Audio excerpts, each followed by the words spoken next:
স্বাগতম, নমস্কার, আসসালামু আলাইকুম।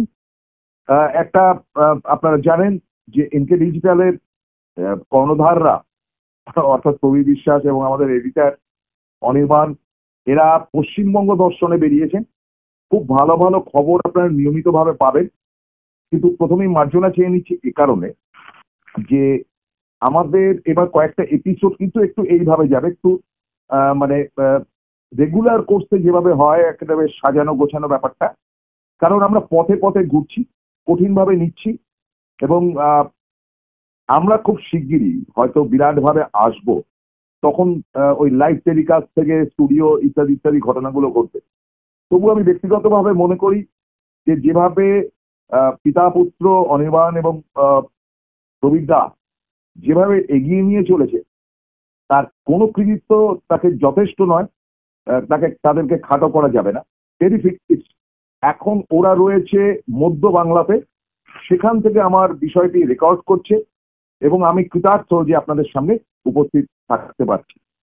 আরো একবার নমস্কার, আদাব জানাচ্ছি। রমজান মাস ঠিক যখন শুটিংটা করছি, এটা শুটিং করছি, তখন সারাদিন উপবাসের পর আমাদের মুসলিম ভাই বোনেরা সামান্য কিছু খাবার গ্রহণ করছেন। এবং আমি শুনলাম যে কৃষ্ণনগর ছাড়িয়ে গেছেন প্রবীরদা, ওখানে তাকেও দাওয়াত দেওয়া হয়েছে কোনো একটি জায়গায়, তিনিও সেখানে উপস্থিত। এবং তিনি সেখানে বসে দাওয়াত খাওয়ার জন্য নয়, তাদের সঙ্গে গল্প গুজব করে খবরাখবর তো বার করতে হবে, ফলে সেই কাজে ব্যস্ত। চলে আসি আজকের বিশেষ এপিসোডে, যেটির নাম হচ্ছে বন্ধু প্রাপ্ত বা প্রাপ্তর সাথী। আমরা যে কোনো ধরে নিতে পারে। কেন হঠাৎ এটা করছি আপনাদের পরম শ্রদ্ধার সঙ্গে জানাই যে বিগত কয়েকটা এপিসোড আমরা যাদবপুর ইউনিভার্সিটিতে করার পর প্রাপ্ত বসু আমাকে ফোন করেছিলেন। প্রাপ্ত বসু আমার দীর্ঘদিনের বন্ধু, সে বিষয়ে পরে আসছি। এবং প্রাপ্ত বসু বলেছেন যে খুব ভালো কাজ হচ্ছে, সত্যিটা তুলে ধরছে এনকে ডিজিটাল। এটা প্রবীরের তো। আমি ওখানে বেশ চমকে গেলাম। এমন হ্যাঁ, প্রবীর বিশ্বাসে ও যে প্রবীর খুব ভালো কাজ করছে, ওকে আমার থ্যাংকস দিও। আমি প্রবীর বিশ্বাসকে থ্যাংকসটা জানিয়েছি। প্রাপ্ত, তুমি তো এই অনুষ্ঠানটা দেখছো, আমাদের এনকে ডিজিটালের পক্ষ থেকে, বিশেষ করে প্রবীর বিশ্বাসের পক্ষ থেকে তোমাকে ধন্যবাদ জানানো হচ্ছে। খুব শিগগিরই তোমার সঙ্গে আমাদের যোগাযোগ হবে এবং আরো বিস্তারিত আমরা জানতে পারবো। এবার চলে আসি যাদবপুরের কেলোর কীর্তিতে। প্রাপ্ত বসু ক্ষমা চেয়েছেন, গোছের একটা খবর ছাপানো হচ্ছে বা খবর ছড়িয়ে দেওয়া হচ্ছে, ওই রাবিশ বাংলা ফাংলা ইত্যাদি ইত্যাদি। বিষয়টি কিন্তু তা নয়। আপনাদেরকে একটু ব্যাক হিস্ট্রিতে যাই, তা নয়তো আপনারা বুঝতে পারবেন না। কলকাতার শিক্ষিত সমাজ দীর্ঘদিন ধরে রয়েছে এবং একটি সমাজ যাদেরকে বুদ্ধিজীবী মহল আমরা বলি, চিরকাল শিক্ষিত। বাংলাদেশ থেকে আসা বিষ্ণু বসু রায়চৌধুরী, তিনি কিন্তু অধ্যাপক ছিলেন, রবীন্দ্র প্রেমী ছিলেন এবং একই সাথে মার্ক্স সাহিত্য থেকে বিভিন্ন সাহিত্যের উপর তার অগাধ পড়াশোনা ছিল। তার প্রিয় পণ্ডিত মানুষ এবং তিনি ছিলেন অনেকটা রিজনেবলি যে কোনটা সত্য কোনটা মিথ্যা সেটাকে তুলে ধরেন, যার জন্য বামপন্থীয় সমাজ তিনি চাকরি বাকরি করলো, যদিও না তার আগে থেকে তিনি চাকরি করেছেন শিক্ষা জগতে। তো তার কাছে ত্রুটি হলে তিনি কিন্তু কাউকে ছেড়ে কথা বলতেন। বাংলাদেশ থেকে এদেশে এসে দেশসূত্রে এদিক ওদিকে থেকে আমাদের দমদমের লেকটাউনের উল্টো দিকে কালিন্দি আছে, কালিন্দিতে নিজে একটা ছোট বাড়ি করেছেন, দোতলা বাড়ি, খুব ছোট জমির উপর, খুবই সামান্য জমির উপর। এবং আমার সৌভাগ্য হয় এই শিক্ষাবিদ বিষ্ণু বসুর দু চারটে ইন্টারভিউ নেওয়ার, এবং সেটা একটা বিরাট ব্যাপার। তখন সুনীল গাঙ্গুলি থেকে শক্তি চট্টোপাধ্যায় থেকে শুরু করে বিষ্ণু বসু অব্দি এদের সঙ্গে সাক্ষাৎকার বা এদের কথা শোনার একটা আলাদা মর্যাদা ছিল। এরা পেটকে পেট বলতে পারতেন। তো বিষ্ণু বসুর কাছ থেকে অনেক শিক্ষা নিয়মিতভাবে পেয়েছি এবং তার কাছ থেকে জ্ঞানও অর্জন হয়েছে। এইভাবে প্রাপ্তর সঙ্গে আমার কিন্তু আলাপ হয়। প্রাপ্ত আমার থেকে বয়স অনেকটাই ছোট, কিন্তু পাকা ছেলে, ওই জন্য নাম ধরে রাখে। তো এটা নাকি স্টাইল, এটা বলছি জার্মান স্টাইল। তো ঘোরতর জার্মান সাপোর্টারও বটে প্রাপ্ত, একেবারে ঘোরতর বাঙাল এবং ইস্ট বেঙ্গলের গোড়া সমর্থক। তো তাদের বাড়িতে পড়াশোনার একটা কালচার ছিল। বাবা শিক্ষক, মা শিক্ষিকা, ব্রাত্য নিজে দুর্দান্ত ছাত্র ছিলেন। আমাদের এই দমদম পার্কের পাশে বাঙুর এভিনিউ রয়েছে। বাঙুর এভিনিউতে বাঙুরে একটি হাই স্কুল রয়েছে, সাদামাটা, খুব বিখ্যাত কিছু না, মানে হিন্দু স্কুল বা আমার পড়া স্কটিশ স্কুল এসবের তুলনায় নেহাতি লিলিপুট বলা যেতে পারে। কিন্তু ব্রাত্যর বাবা মনে করেছিলেন, তাকে প্রণাম জানাই, ব্রাত্যর বাবা মনে করেছিলেন যে ছেলে স্কুলে যখন পড়বে তখন একেবারে এমন দূরে ভর্তি করার কোনো অর্থ নেই যেখানে বাসে ট্রামেই তার সময় কেটে যাবে, কাজে পড়াশোনা সব জায়গাতেই সমান।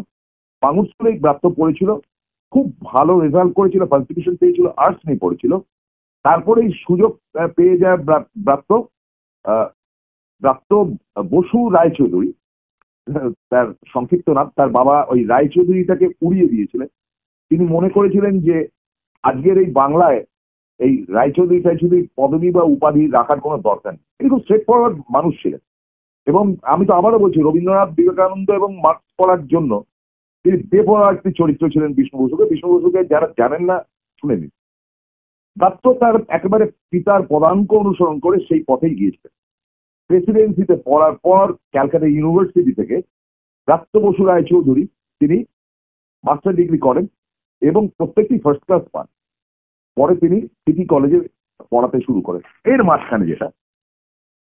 মাঝখানে হলো ব্রাত্য নাট্যচর্চা এবং সাংস্কৃতিক মঞ্চ তার বিশেষ প্রিয় ছিল। সেটা তার বাবা মায়ের থাকলেও ব্রাত্য কিন্তু সরাসরি নাট্য জগতে আসে এবং তিনি বিভিন্ন সময় উৎপল দত্ত থেকে শুরু করে অজিতেশ বন্দ্যোপাধ্যায়, ওই সময় যতটুকু তার বয়স ছোট, তাদের নাটক দেখেন। বিদেশি নাটক পড়ার তার একটা ঝোঁক হয় এবং তিনি প্রেসিডেন্সি কলেজে পড়াকালীনই বিভিন্ন বিদেশি নাটক সম্বন্ধে তার আগ্রহ বাড়াতে তিনি সেগুলো পড়াশোনা করতে করতে ধীরে ধীরে নাট্য জগতে আসেন। এবং আপনাদেরকে বলি, আপনাদের কাছে অনেকগুলো নতুন তার রবীন্দ্রনাট্য বলুন এবং বঙ্কিমী সাহিত্য বলুন এবং তার সঙ্গে ব্রেক্ট থেকে শুরু করে লুসুন থেকে শুরু করে আমাদের বিজয় তেন্ডুলকার অব্দি সমস্ত ধরনের অ্যাডাপ্টেড নাটকের কপি তিনি তৈরি করেছিলেন। এবং তিনি নিজেই ব্রাত্যজন বলে একটি দল খুলে বসেন। এই ব্রাত্যজন ইজ ভেরি ইন্টারেস্টিং। এখানেই কিন্তু সিপিএম এর সঙ্গে ক্ল্যাশটা শুরু হয়। ব্রাত্য দিব্যি কিন্তু নাটক করছিলেন এদিকে ওদিকে হলে, আর শিক্ষকতাও করছিলেন। শিক্ষকতা করার অন্যতম কারণটা হচ্ছে রোজগার না হলে দল চালাবেন, ফলে তার বেতনের অনেকটাই চলে যেত তার দলের সঙ্গে, মানে দলের পেছনে তার খরচ খরচাটা হতো। এবং একটা আদর্শবাদী চরিত্র ব্রাত্যর সঙ্গে 90 দশকে আলাপ হয়। তখন ব্রাত্য কেন একটা শিক্ষক এবং তথাকথিত এক নাট্যকার। ব্রাত্য নাটক করতে করতে উইঙ্কেল টুইঙ্কেল নাটকটি তিনি নামান। অত্যন্ত বিতর্কিত নাটক এবং সেটির মধ্যে এমন কিছু বিষয়বস্তু ছিল যে বিষয়বস্তুগুলো একেবারে গভীরভাবে বামফ্রন্টকে খোঁচা দেওয়া। হতেই পারে, একটা সমাজে থাকতে গেলে সরকারের বিরুদ্ধে কিছু বলা যাবে না এমন তো কোনো বাধ্যবাধকতা নেই। ফলে তিনি সেই নাটক করেছেন এবং তা ফলাফল যা হয়, এবং তার সঙ্গে বলতে হয় সেই নাট্য দলে অভিনয় করেছেন ডলি বোসের মতন অভিনেত্রী, যিনি কিনা জ্যোতি বসুর পুত্রবধূ ছিলেন, পরে ডিভোর্স হয়ে যায়। এটিও জানি না বামেদের একটা রাগের কারণ কিনা যে ডলিকে দিয়ে সিপিএম এর বিরুদ্ধে নাটকের ব্যাপার স্যাপার করা। পরে তো অবশ্য ডলি নিজেও দলটল করেন ইত্যাদি ইত্যাদি। কিন্তু ভূয়সী প্রশংসা হয় আনন্দবাজার থেকে বিভিন্ন পত্রপত্রিকায় যে winkle twinkle is a revolution, is a new creation. এবং 60-এর দশকে বা 50-এর দশকে অজিতেশ, উৎপল দত্তরা যেরকম কংগ্রেসের বিরুদ্ধে নাটক লিখেছিলেন, ব্রাত্য হয়তো সেটাকে অনেক ইন্টেলেকচুয়াল মানে বুদ্ধিজীবীদের তো একটা ক্লাব থাকে, ব্রাত্য তার মধ্যে ডেফিনেটলি পড়ে। আজকের দিনে যদি একজনও ইন্টেলেকচুয়াল থেকে থাকে নাট্যজগৎ পায় ইত্যাদি, সেটা ব্রাত্য বসু। ধরুন, আর যারা যারা রয়েছেন তারা কি করছেন বা না করছেন আমি দেখি না। আগে আমি ঘন ঘন নাটক দেখতাম, করতাম, সেই জগৎ থেকেই আমার এখানে আসা। ফলে ব্রাত্য নাটকটাকে তুলে দেওয়ার একটা পরিকল্পনা শুরু। ব্রাত্য যদি গ্রামেগঞ্জে নাটক করতে যেত সেখানেও কিন্তু অস্থির করে দেওয়া হতো এবং প্রায় একঘরে করে দেওয়া হলো। আপনাদের বলি সাম টাইম অফ 2001-2 ব্রাত্য একটা মানে প্রবল সংকটে এবং অসহায়ত্বের মধ্যে পড়েছিল। ততদিনে ব্রাত্যর সঙ্গে আমার মানে ভীষণভাবে বন্ধুত্ব হয়ে গেছে, নিয়মিত যাতায়াত ছিল তার বাড়িতে আমার, ব্রাত্য আমার বাড়িতে এসেছি। এবং ব্রাত্য খুব হতাশ হয়েছিল। তখন আমরা আমাদের চ্যানেলে ব্রাত্যকে মাঝে মাঝে বসাতাম, কারণ আমাদের তখন একটা চ্যালেঞ্জ ছিল যে এই ধরনের চরিত্রকে আমরা তুলে নিয়ে আসবো এবং তার যা বলার আমাদের চ্যানেলে বসে পড়বো। তাতে করে সিপিএম এর কোপ আমাদেরও খেতে হয়েছিল, বিস্তরভাবে খেতে হয়েছিল। আমি বলি না বারবার করে যে সিপিএম উপর আমার রাগটা কেন, আপনারা মার্জনা করবেন। অনেকটা ব্যক্তিগত কথা বলছি, ব্যক্তিগত কথা না বলে ব্রাত্যকে চিনতে পারবেন না, কারণ ব্রাত্য আমার বন্ধু, আমি ব্যক্তিগতভাবে ওকে চিনি। ব্রাত্যর কতগুলো প্যাশন রয়েছে, সেটা হচ্ছে ধান্দাবাজি করে কোনো জায়গা থেকে অর্থ রোজগার করা, এসবের মধ্যে ব্রাত্য নেই। তার বাবার তৈরি করে দেওয়া কালিন্দি সেই বাড়িটিতে তিনি আজও আছেন এবং সেটি যে খুব বর্ধিত হয়েছে কিছুই হয়নি, সামনে দুটো পুলিশের গাড়ি দাঁড়িয়ে থাকা ছাড়া কিছু নেই। এবং ওই একই এবং পুরোনো দিনের, আসলে বাংলাদেশ থেকে আসা তো, বাড়ির পেছন দিকে একটা লনের মতো, লন ঠিক না, উঠোনের মতন একটা আছে, সেখানে ব্রাত্য তার দলবলকে নিয়ে সরস্বতী পুজো করে, মানে তার গ্রুপের। সেখানে আমি সরস্বতী পুজোর দিন গিয়ে আপনার খিচুড়ি পায়েস, আপনার বেগুনি ইত্যাদি খেয়েও এসে। তো এই হেন ব্রাত্য আনকম্প্রোমাইজ ক্যারেক্টার। এবার মমতা বন্দ্যোপাধ্যায় চোখে পড়লেন কি করে ব্রাত্য? পড়লেন এ কারণে যে ব্রাত্য এই নাটকটা নিয়ে যে শঙ্কর বা শাওলি মিত্রকে নাটক করতে না দেওয়া বা অর্পিতাকে নাটক করতে না দেওয়া, এরকম একটা টিমের বিরুদ্ধে বামফ্রন্ট, মমতা বন্দ্যোপাধ্যায় কিন্তু এগুলোকে ক্যাশ করল। ক্যাশ মানে রাজনীতিতে তো হবে। এবং ব্রাত্য তার বিশেষ পছন্দের হলো। ব্রাত্যর একটা সুবিধা কিন্তু পেয়েছিল, আমি বলবো যে আনন্দবাজার গোষ্ঠী কিন্তু ব্রাত্যকে যথেষ্ট ব্যাকিং দিয়েছে ওই সময়টা, এবং আজও তারা দেয়। কারণ গুণীর মর্যাদা কিন্তু অশোক সরকারের আমল থেকে চলে এসে, এবং আমি আনন্দবাজারের প্রবল বিরোধী হওয়া সত্ত্বেও রোজ আনন্দবাজার পড়ি এবং আজ 60 বছর ধরে আমি আনন্দবাজার পড়ছি এবং উপায়হীনভাবে আমি আজকাল পড়ি, বর্তমান পড়ি, সংবাদ প্রতিদিন পড়ি, কিন্তু আনন্দবাজারও পড়ি। পড়তে হয়, পড়তে হয় এগিয়ে যাওয়ার জন্য, পড়তে হয় কি রয়েছে, কি মশলা ছাড়ছে, কতটা উঠলো, কতটা অধোগতি হলো, ইত্যাদি ইত্যাদি। তো ব্রাত্যর এই যে সিপিএম এর প্রেশার এবং সিপিএম এর নচ্ছার পানা তার উপর, সেটা এক্সট্রিম এন্ডে চলে গিয়েছিল। কিন্তু ওই 2090 সময় থেকে করতে করতে করতে করতে ব্রাত্যকে তো মঞ্চে দেওয়াই হতো না। এমনকি বইমেলাতে ব্রাত্য ঘুরছে, বইমেলাটা তো নেশার ব্যাপার, বিষ্ণু বসুর বহু বইপত্র সেখানে ছিল, সেখানে পর্যন্ত ব্রাত্যকে আওয়াজ দেওয়া হয়েছে, অসভ্যতামি করা হয়েছে ইত্যাদি। আমি সাক্ষী, আই এম দ্য পার্সন। ওখান থেকে ব্রাত্যকে নিয়ে আমি লাইভ করেছিলাম বইমেলা থেকে, সাম টাইম অফ 2001-2 এই সময়টা। বুদ্ধবাবু তখন মুখ্যমন্ত্রী। বুদ্ধবাবু নাকি গুণীর মান দেন, কিন্তু বুদ্ধবাবুর ঘনিষ্ঠদের কাছে শুনেছিলাম বুদ্ধবাবু ব্রাত্য বসুকে অত্যন্ত ঘৃণা করে, যে কেন এটা করবে। জরিবাবুর কথা ছেড়ে, জরিবাবু তো কালচার ফালচার বলে উড়িয়ে দিল। ফলে ব্রাত্য একেবারে ব্রাত্য হয়ে রইল কালচারাল উইংসের। বাবা ভালোই নামটা দিয়েছিল ব্রাত্য। ব্রাত্য কোনো নাম আমি জানতাম না। ব্রাত্য মানে তো যাকে মানে রিজেক্ট করা হয় তাদেরকে ব্রাত্য বলা হয়। তো ব্রাত্য একেবারেই কালচারাল উইংস থেকে ব্রাত্য হয়ে গেছিল রবীন্দ্র সদন একাডেমি থেকে শুরু করে কোনো হল পেত না। কাজে কাজে তখন উত্তম মঞ্চ বা বিভিন্ন মঞ্চে তাকে নাটক করতে হতো। নাটক করলে ওখানে উজ্জুতি লোকজন থাকতো, ঢুকতে দিত না। দক্ষিণ কলকাতায় খানিকটা খানিকটা করেছে, কিন্তু ব্রাত্যর নামটা বেরিয়ে আসে। ব্রাত্য পরবর্তী অধ্যায় চলচ্চিত্র পরিচালনাও করেছে। ও ওই উইং এর বেসিক্যালি ছেলে। তো এটা করতে করতে করতে করতে এই নন্দীগ্রাম আন্দোলন এবং আপনার সিঙ্গুর ইত্যাদি হয়। ব্রাত্য সোজাসুজি সেই ফিল্ডে এবং তাকে পরিষ্কার বলা হয় যে সিটি কলেজ থেকে ঘাট ধরে বের করে দেওয়া, বেশি চালাকি বাড়ি করতে গেলে। সেটা বেপরোয়া ভাবে ব্রাত্য কিন্তু মানে কলেজ কামাই করে মায়না কাটা যেত, কিন্তু তার সত্ত্বেও নন্দীগ্রাম সিঙ্গুর ইত্যাদি আন্দোলনে ব্রাত্য নিয়মিত ভাবে গেছে। অবদান দেখুন, 2011 তো বহু মানুষ এসছেন দলে, সেটা হচ্ছে সুবিধার ভোগের জায়গা। কিন্তু ব্রাত্য কংগ্রেস করেনি এবং তৃণমূল কংগ্রেসের গোড়ার দিনে তার পার্টির মেম্বারও ছিলেন, কিন্তু আন্দোলন একটা অন্য সাইডে করেছিলেন, সেটা হচ্ছে কি সাংস্কৃতিক মঞ্চ। এবং এক্সেপশনালি ব্রাত্যকেই বলবো।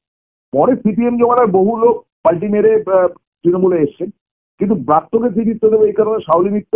দেখো শাওলি মিত্র যেটা সুবিধা ছিল বা অসুবিধা বটে, সৌম্য মিত্র কিন্তু সৌম্য মিত্র কমিউনিস্ট পার্টি থেকে তীব্র প্রতিবাদ করে বেরিয়ে এসেছিলেন, যদিও তিনি মনে প্রাণে কমিউনিস্ট ছিলেন। কিন্তু এত ঘৃণা করেছিলেন কমিউনিস্ট পার্টিকে, তিনি বলেছিলেন যে এদের কাজ হচ্ছে গিয়ে শুধু গান্ধী আর নেহেরুকে গালাগাল করা, আমি এর মধ্যে নেই বলে বহুরূপী খুলেছিলেন। ব্রাত্যর বাবাও কিন্তু বামপন্থী ও মনোভাবাপন্ন মানুষ ছিলেন, কিন্তু তিনি ঘৃণা করেছিলেন যে বামেদের এই একঘেয়ে বা এক পেশে ব্যাপার ট্যাপার গুলো। সেটা আমাকে বিষ্ণুবাবুর ইন্টারভিউতেও বলেছিলেন যে আমার অনেক জিনিস খুব খারাপ লাগে এবং আমি সেই জন্য কোথাও আজকাল যাই না, সাহিত্য মেলা টেলাতেও যাই না, সাহিত্য চর্চাতেও যাই না। এটা উনি আমাকে বলেছিলেন সামটাইম অফ 2008-9, ওই ওই ওই স্টেজটা। এবারে টুকটুক করতে করতে ব্রাত্য তৃণমূলের সঙ্গে তার যোগাযোগ হয় মমতা বন্দ্যোপাধ্যায়ের সঙ্গে, এবং মমতা বন্দ্যোপাধ্যায়ের অত্যন্ত প্রিয় পাত্র হয়ে ওঠেন। এবং মমতা বন্দ্যোপাধ্যায় তখন এবিপি আনন্দ বা বিভিন্ন জায়গায় যে বক্তব্য রাখা হতো ব্রাত্যকে পাঠান তৃণমূলের প্রতিনিধি হিসাবে, নর্মাল করছে যে তুমি গিয়ে বক্তব্যটা রাখো, অন্যায়গুলোর বিরুদ্ধে লড়াই করে। ব্রাত্য নাটক থেকেই ফোকাস ছিল, কিন্তু আমজনতা কজনার এই নাটক ইত্যাদি ইত্যাদি দেখে। এটা তো একটা ক্লাসের ব্যাপার যে আমরা যারা ভালোবাসি তারা আমরা নাটক দেখে শিক্ষা অর্জন করি, কারণ theatre media is a cultural media. এবং সেখান থেকে জার্মান থেকে শুরু করে, জার্মানের ব্রেক থেকে শুরু করে বিভিন্ন জায়গায় যেটা হয়েছে যে ব্রিটিশরা মনে করতেন যে শিক্ষাকে অগ্রগতি করতে গেলে নাট্য জগতের প্রয়োজন রয়েছে।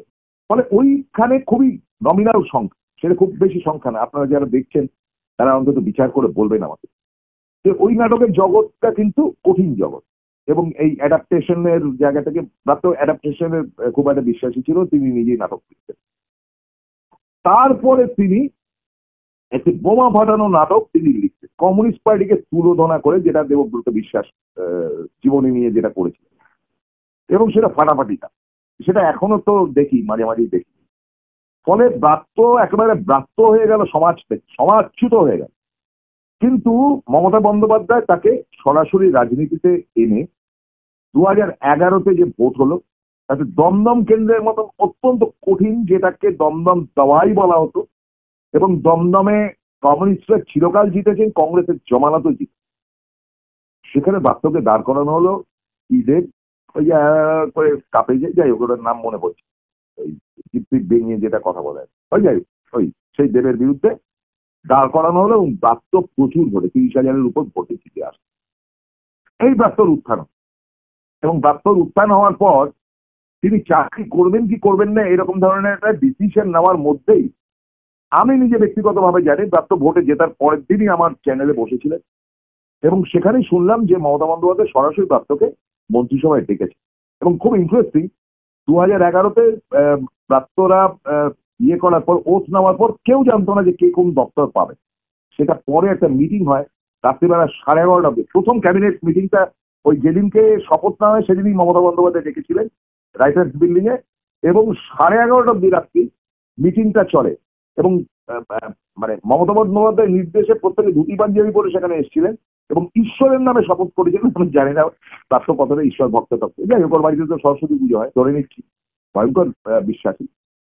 আমি প্রাপ্তকে খুব ভালো চিনি, ও কি ব্যাপারে বিশ্বাসী আর অবিশ্বাসী।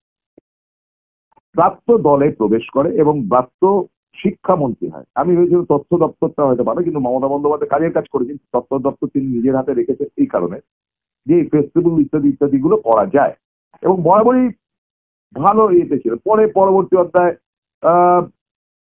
অমিত মিত্র মমতা বন্দ্যোপাধ্যায় সবচাইতে প্রিয় মন্ত্রী ছিলেন, এবং অমিত মিত্রকে তিনি শিল্প বাণিজ্যেরও দপ্তর দেন অর্থ মন্ত্রকের সঙ্গে সঙ্গে, যেটা পার্থ চট্টোপাধ্যায় যে দায়িত্বে ছিলেন, পার্থকে শিক্ষা দপ্তরে নিয়ে এসে এই অন্য দপ্তরে ব্রাত্যকে সরানো হয়।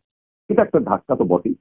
ব্রাত্য কিন্তু শিক্ষা দপ্তরটাকে কবজা করেছেন, এবং ডেফিনেটলি ব্রাত্য নিজে এক্স প্রেসিডেন্সি এবং তিনি ছাত্র পড়িয়ে থাকেন, তার ওই দপ্তরটাই ভালো ছিল। ব্রাত্যর কতগুলো গুণ ছিল, আনকম্প্রোমাইজ ম্যাটার। আমি দমদমে জানি, দমদম আমার পাশের কনস্টিটিউয়েন্সি, আমি বিধাননগর কনস্টিটিউয়েন্সি হলো। ব্রাত্য যেখানে যখন মিটিং করতে যান খুব স্ট্রেট ফরওয়ার্ড, এমন যে বাড়ি হেলে পড়েছে প্রমোটাররা গিয়ে গদগদ চিত্তে যা হয় আর কি, ব্রাত্য এগুলো করে পাত্তা দেন না, পরোয়া করেন না, চামচা পোষেন না, তার নাট্যদলই তার দিয়ে, এবং নাটকটা তিনি চালিয়ে গেছেন। এহেন ব্রাত্য বসু দিনের পর দিন তার একটা নিজস্ব স্টাইলে গেছে। অনেক সময় আমার সঙ্গে তার মতবিরোধ হয়েছে, আমি বলবো না। ব্রাত্যকে একবার মমতা বন্দ্যোপাধ্যায়ের বাড়িতে বলেছেন তোমার ফোন নাম্বারটা দাও, দিয়ে দেবো, মেয়াজ থেকেই চলে গেছিল, জানি না কেন ও আমার উপর অসন্তুষ্ট হয়েছিল। কিন্তু অনেক সময় ব্রাত্য বিরুদ্ধে লিখেওছি যে ব্রাত্য যে ইন্টেলেকচুয়াল দিয়ে দেশ চলে, এটা আমি লিখেছি। কিন্তু আজকে আমার মনে হচ্ছে আমাদের পুরনো বন্ধুত্ব 20-25 বছরের, এবং একেবারে ফ্যামিলিয়ার বন্ধুত্ব, তার বাড়িতে বসে আমি খাওয়া দাওয়া করছি ভাই, নামখানা আমি করতে পারবো। সেখান থেকে আমার মনে হয়েছে প্রাপ্তর সঙ্গে বামের যা অসভ্যতামি করেছে তারই ছাল বাকল শান্তির ছেলেগুলো সেই অসভ্যতামিটা করছে। এবং সেদিনকে ব্রাত্য বসু ওয়েবকুপার যে মিটিংটাতে গিয়েছিলেন সেটাতে তাকে ঢুকতে দেওয়া হতো না, ঝঞ্ঝাট পাকানো হতো এবং দুটো গ্রুপে ভাগ হয়েছে, তিনটে গ্রুপে। একটা গ্রুপ ব্রাত্যর গাড়ি আটকাবে, একটা গ্রুপ ব্রাত্যকে ঘেরাও করবে, একটা গ্রুপ ব্রাত্যকে মারবে। এবং সে মারটা হচ্ছে গিয়ে পেছন থেকে চপ থাপড়া, এবং কোনো পুলিশ যাতে দেখতে না পায় সেই জন্য অনেকদিন আগে থেকে সিসি ক্যামেরা ফ্যামেরা বন্ধ করা রয়েছে। রাগের কারণ কি, সেখানে ইলেকশন করাতে হবে, তাদের কন্ট্রোলে দিতে হবে। এই যে শয়ের বাচ্চা সিপিএম এর বাচ্চাগুলো, এগুলো তো জন্মের ঠিক নেই কোনো, এগুলো তো বরাবরই মানে শান্তির ছেলে, তো এদেরকে বলার তো কিছু নেই, এটা চরিত্র। এবং ব্রাত্য সেটা জানতে পেরে পেছন দিয়েছে। আর যেই সময় করছি সেদিনই মানে আমাদের বিচারালয় থেকে বলা হয়েছে যে এটা পুলিশ গোয়েন্দা দপ্তরের আরো বেশি সতর্ক হওয়া উচিত ছিল, তাহলে গন্ডগোলটা হতো না। সবাই বলছে কি, এই দেখো তৃণমূলের বিরুদ্ধে বলেছে যে পুলিশ সতর্ক ছিল না বলে গন্ডগোল হয়েছে। না, সরি, না, মাননীয় বিচারপতি বলেছেন যে গোয়েন্দা দপ্তর সতর্ক থাকলে গন্ডগোলটা হতো না। অর্থাৎ পরোক্ষভাবে মাননীয় বিচারপতি মেনে নিয়েছেন গন্ডগোল হয়েছে, অর্থাৎ গন্ডগোল পাকিয়েছে যাদবপুরের ছেলে মেয়েরা। মাননীয় বিচারপতির কথা থেকে উঠে এসছে সেই বাক্য যে গন্ডগোল হয়েছে, তো গন্ডগোল হয়েছে। এবং গন্ডগোলের ফল যে প্রাক্তর গাড়িতে নাচানাচি হয়েছে, মানে আপনাদের কি বলবো বন্ধু, দয়াকার ইত্যাদি গালাগাল থেকে শুরু করে কদর্য ভাষায়, মানে ক্ষয়ের ছেলে থেকে শুরু করে কি ভাষায় না ব্যবহার করেছে এরা, কল্পনা করতে পারবে। এবং সেগুলো ব্রাত্যকেই বলা হয়। ব্রাত্য বিষ্ণু বসুর ছেলে, কমিউনিস্ট পার্টির ইতিহাস বিষ্ণু বসুর থেকে জ্যোতি বসু বেশি জানতেন না, এত বড় কথাটা বলে। জ্যোতিবাবু ও বিষ্ণু বসুর থেকে বেশি কমিউনিস্ট পার্টির ইতিহাস পড়েনি। হাওয়ায় ঘোড়া ব্যারিস্টারিটা করেছে, কিন্তু কমিউনিস্ট পার্টির ইতিহাস বিষ্ণু বসু যা জানতেন সেটা কমিউনিস্ট পার্টিতে আজকে সেলিমও জানেন, সেটা সুরেন চক্রবর্তীও জানেন, যেটা ব্রাত্যর বাবা জানতেন যে হোয়াট ইজ কমিউনিস্ট পার্টি, কিভাবে জার্মান রেভলিউশন হয়েছিল, কিভাবে রাশিয়া রেভলিউশন হয়েছিল, কিভাবে মার্কস, এটা তো ব্রাত্যর কাছ থেকে আমার শোনা, কিভাবে মার্কস সাহেব জার্মানি থেকে ঘাড় ধাক্কা খেয়ে লন্ডনের ইম্পেরিয়াল লাইব্রেরিতে বসে বসে দ্য ক্যাপিটাল লিখেছিল এবং সেটাকে পরে ট্রান্সলেট করা হয় এবং সেটাকে কিভাবে ছড়িয়ে দেওয়া হয়েছে বিষ্ণু বসুর কাছ থেকে শুনে নিতে পারে, প্রয়াত বিষ্ণু বসু। তো এই তো জাত, এই তো শতবর্ষের কমিউনিস্টদের মানে আলছাল বা আরো খারাপ চুল টুল ইত্যাদি মাল, এরা যারা আরজিকর কাণ্ডে বজ্জাতি করে, এরাই গিয়েছে, এরাই লাফালাফি করেছে, এরাই উস্কানিবাজি করেছে, এরাই বদমাইশি করেছে। তারা ব্রাত্যকে টার্গেট করেছে এই কারণে যে ব্রাত্যর উপর সিপিএম এর বরাবরের রাগ, এই ব্রাত্য জনের থেকে শুরু করে তার উইঙ্কেল টুইঙ্কেল থেকে শুরু করে দেবব্রত বিশ্বাসকে নিয়ে মানে সিপিএম কে তুলোধনা করার নাটক থেকে শুরু করে নানান ব্যাপারে ব্রাত্যর উপর সিপিএম এর টার্গেটেড রাগ, যেটা মমতা বন্দ্যোপাধ্যায়ের পরেই তার উপর রাগ। মমতা বন্দ্যোপাধ্যায়ের উপর তো মানে একেবারে চারিত্রিক রাগ রয়েছে, তারপরে ব্রাত্যর উপর রাগ। কি করে খতম করা যায়, তারা লাফাচ্ছে, স্ট্রাইক করছে, ঝামেলা করছে, উজ্জুতি করছে। মূল ঘটনাটা হচ্ছে যার চোখে লেগেছে তার নাকি উপর দিয়ে আনন্দবাজার। আপনাকে পাগলা, আপনারা লিখছেন, আপনারা জানেন না যে একটা লোকের গায়ের উপর দিয়ে একটা গাড়ি চলে গেলে সে বাঁচে না, দেখলে মুখ থেকে সমস্ত কিছু বেরিয়ে আসবে, চোখের উপর দিয়ে গেলে ঘিলুটা বেরিয়ে আসবে। দেখেন না রাস্তা অ্যাক্সিডেন্ট কি করে, গায়ের উপর দিয়ে গাড়ি চলে গেল, সে বেঁচে আছে। গাড়ির উপর লাফাচ্ছিল, শান্তির ছেলেটা পড়ে গিয়েছিল, পড়ে গিয়ে স্কুটি ছিল, স্কুটিতে গুঁতো লেগে কপালের এখানটা ধাক্কা লাগে, চোখে কিচ্ছু হয়নি। এটা চ্যালেঞ্জ করে বলছি, খুঁজে দেখবেন, কিচ্ছু হয়নি চোখে। এবং আরেকটি ছেলে যে রয়েছে তার বাবা মা তারা পরিষ্কার বলেছে যে না, এর জন্য সরকার দায়ী নয়। এবার এই ছেলেটি বুদ্ধবাবু জ্যোতিবাবুদের তুলোধনা করে বুদ্ধবাবুর মৃত্যুর পর যে ওরকম ধরনের নচ্ছার লোক নাকি ছিল, কোট অ্যান্ড কোট বলেছে। এই তো হচ্ছে চরিত্রহীন কতগুলো শান্তির ছেলে যারা হুজ্জুতি করছে, যারা ব্রাত্যকে খাটো করার চেষ্টা করছে। তাহলে ব্রাত্য ক্ষমা চাইছে কি? এটা ব্রাত্যর পক্ষ থেকে অ্যালিবাই দিচ্ছে, ধরে নিন আমি ব্রাত্যর উকিল, ব্রাত্য বলেছে আমি শিক্ষকতা করেছি, সমস্ত ছাত্রছাত্রী আমার সন্তান। আমরা শিক্ষকতা যারা জেনুইন করেছি এটা ব্রাত্যর বাবার কাছ থেকে, বিষ্ণুবাবুর কাছ থেকে শেখা, ওর মার কাছ থেকে শেখা। ছাত্রছাত্রীরা হচ্ছে কি তোমার সন্তান। আমার সন্তান আহত হয়েছে, তারা গন্ডগোল করতে গিয়েও আহত হতে পারে, যাই করেই আহত হোক, তারা আমার সন্তান, তার খবর নেওয়াটা আমার দরকার। ব্রাত্য তার বাবা মাকে ফোন করে দুঃখ প্রকাশ করেছে এবং এটা ব্রাত্য আমাকে বলেছে যে ওরা তো আমার সন্তান, এটা আমি পার্টির কাছ থেকে মানে পারমিশন নিয়ে করি। আমার অন্তরাত্মা আমার ভেতরে থাকা রবীন্দ্রনাথ আমাকে খোঁচা দিয়ে, আমার ভেতরে থাকা বিবেকানন্দ আমাকে খোঁচা দিয়েছে, আমার ভেতরে থাকা কার্ল মার্কস আমাকে খোঁচা দিয়ে। সেই জন্য আমি তাদেরকে ফোন করে বলি যে আমার খুব খারাপ লাগছে, আপনারা সাবধানে থাকবেন, যদি কোনো প্রয়োজন হয় ব্রাত্য বসু আপনাদের সঙ্গে আছে। এটা অপরাধ, শান্তির ছেলেগুলো বলছে অপরাধ। তাই আমি বলি সংক্ষিপ্ত আজকের এই অনুষ্ঠান যে ব্রাত্যর মতন একটা কোয়ালিটি ক্যারেক্টার এবং তার মতো শিক্ষিত মুখপাত্র দলেরও বটে, তার মতন অজানার সন্ধানে দৌড়ানো, তার মতন নাট্যকার, চলচ্চিত্র পরিচালক এবং অভিনেতা, যার সম্বন্ধে নাসিরুদ্দিন শাহ বলেছেন যে ব্রাত্যর মতন এত ন্যাচারাল, এত ডাইনামিক অ্যাক্টর খুব কম পাওয়া যায়। এবং আমি বলি যে ব্রাত্যর মতন ভালো অ্যাডমিনিস্ট্রেটর খুব কম আছে। শিক্ষা দপ্তরে উপযুক্ত মানুষ হচ্ছে ব্রাত্য, যে আনন্দ বোসের চোখে চোখ লাগিয়ে লড়াই করতে পারে। ফলে আমরা ব্রাত্য তোমার সঙ্গে আছি এবং এই লড়াই জারি রয়েছে। এই লড়াই সিঙ্গুরের লড়াই, এই লড়াই নন্দীগ্রামের লড়াই, এই লড়াই লড়তে হবে, এই লড়াই জিততে হবে 2026-এ। ব্রাত্য আমি কথা দিচ্ছি, আমি হয়তো রাজনীতির জায়গা থেকে আজকে সাংবাদিকতা করছি, কিন্তু তোমার জন্য আমি দমদমে গিয়ে 2026-এ ক্যাম্পেইন করব এবং তুলে ধরবো আমার যে বাচনভঙ্গিতে যতটুকু সম্ভব যে কথা আজকে আমি এখানে বললাম। আমি তোমাকে এনকে ডিজিটালের পক্ষ থেকে প্রতিশ্রুতি দিলাম, এনকে ডিজিটাল উইথ ইউ, এবং আমি প্রতিশ্রুতি দিচ্ছি আমি জীবনে অন্যায় অনেক করেছি জীবনে, কিন্তু চুরি করিনি, ছ্যাঁচামি করিনি, বদমাইশি করিনি। আমি তোমার ক্যাম্পেইন করবো, প্রতিশ্রুতি দিয়ে আজকের মতো অনুষ্ঠান শেষ করছি। ভালো থাকবেন। রমজান মাসে ছোট লোক আমি এগুলো ভাই মুসলিম ভাইদেরকে বলছি, এগুলো কত ছোট লোক, এই কমিউনিস্টদের থেকে দূরে থাকো ভাই। তোমাদের রমজান মাসে এরা তোমাদেরকে আটকাচ্ছে, এদেরকে ক্ষমা করুন। শেষ করছি, নমস্কার, আদাব।